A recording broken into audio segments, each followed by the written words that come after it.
ओम नमः शिवाय सभी प्यारे भक्तों को। जैसे कि आज हम श्री रुद्र संहिता के चतुर्थ खंड और 59वां अध्याय पे बात करते हैं, तो आज की कथा में हम जानेंगे कि विद्दल और उत्पल नामक दैत्यों का वध कैसे और किस प्रकार से हुआ था।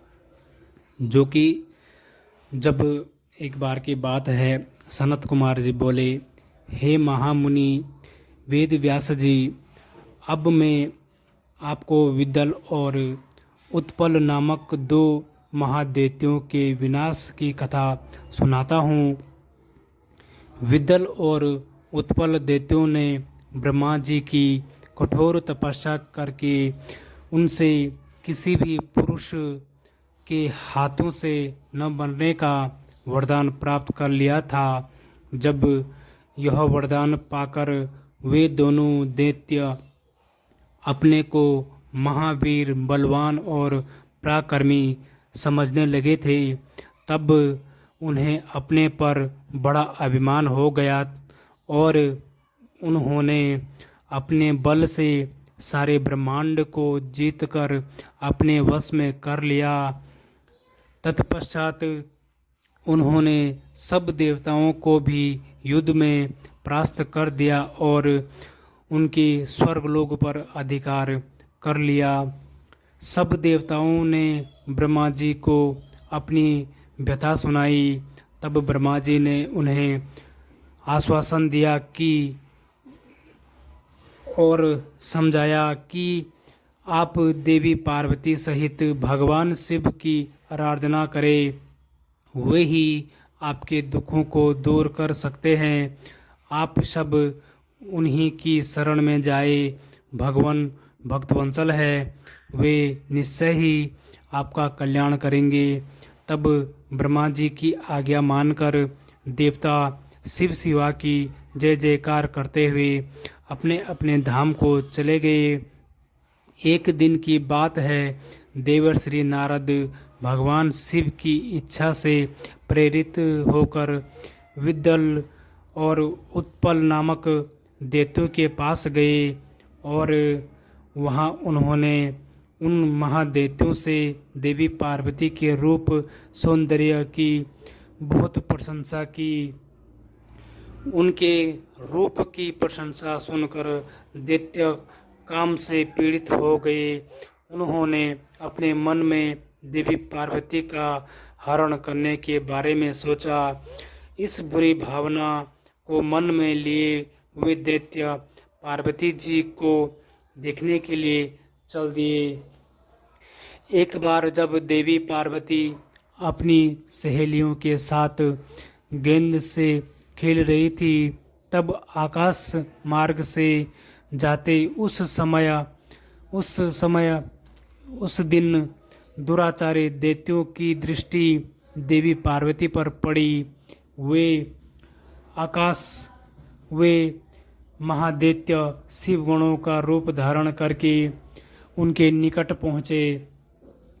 उनकी आँखों की चंचलता को देखकर भगवान शिव ने उन्हें तुरंत पहचान लिया।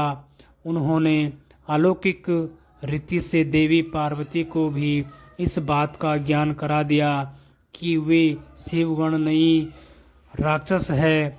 अपने आराध्य पति सर्वज्ञ शिव की बातों को देवी पार्वती ने समझ लिया। महादैत्यों को उनकी करने का फल चखाने के लिए देवी पार्वती ने सखियों के साथ खेलते खेलते इस प्रकार से गेंद घुमाकर मारी कि उनकी चोट से चक्कर खाकर विद्दल और उत्पल नामक दैत्य धरती पर इस प्रकार गिर पड़े जैसे तेज वायु के झोंके से पके हुए फल टपक कर धरती पर गिर जाते हैं। जिस प्रकार वज्र के प्रहार से बड़े बड़े शिखर पल में ढह जाते हैं, गिरते ही उनके प्राण पखेरु उड़ गए। इस प्रकार उत्पल और विद्दल नामक महादैत्यों का वध करने के पश्चात वह गेंद ज्योतिर्लिंग के रूप में प्रेरित हो गई। दुष्टों का नाश करने वाला वह लिंग कंदुकेश्वर नाम से विख्यात हुआ। यह लिंग ज्येष्ठेश्वर के निकट स्थित है। काशी में स्थित कंदुकेश्वर ज्योतिर्लिंग दुष्टों का नाश करने वाला तथा भोग और मोक्ष प्रदान करने वाला है तथा मनुष्यों की सारी मनोकामनाएं को पूरा करता है। इस अनुपम कथा को सुनने अथवा पढ़ने से भय और दुख दूर हो जाते हैं तथा सुखों की प्राप्ति होती है और अंत में दिव्य गति की प्राप्ति होती है।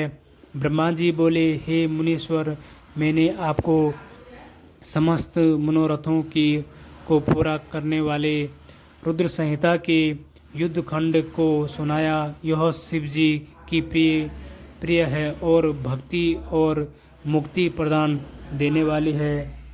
तो भक्तगणों, यहाँ पे आज हमारा रुद्र संहिता का खंड पूरा होता है और अब हम चलते श्री शतरुद्र संहिता के पहले अध्याय में। तो अगर आपको ये कथा अच्छी लगी तो मेरे चैनल को सब्सक्राइब करें और कमेंट में हर हर महादेव जरूर लिखें। ऐसे ही शिव पुराण से जुड़ी कथाएं सुनने के लिए भक्तगणों आप मेरे चैनल को सब्सक्राइब करें। मैं आपको शिव पुराण से जुड़ी हर कथाएं सुनाता रहता हूं और मेरी वीडियो को लाइक करें। इसी प्रकार से समस्त 18 पुराणों में से कथाएं सुनने के लिए आप मेरे चैनल पर हमेशा ही इसी प्रकार से बने रहे और भगवान शिव और माता पार्वती की कृपा सदैव पाते रहे।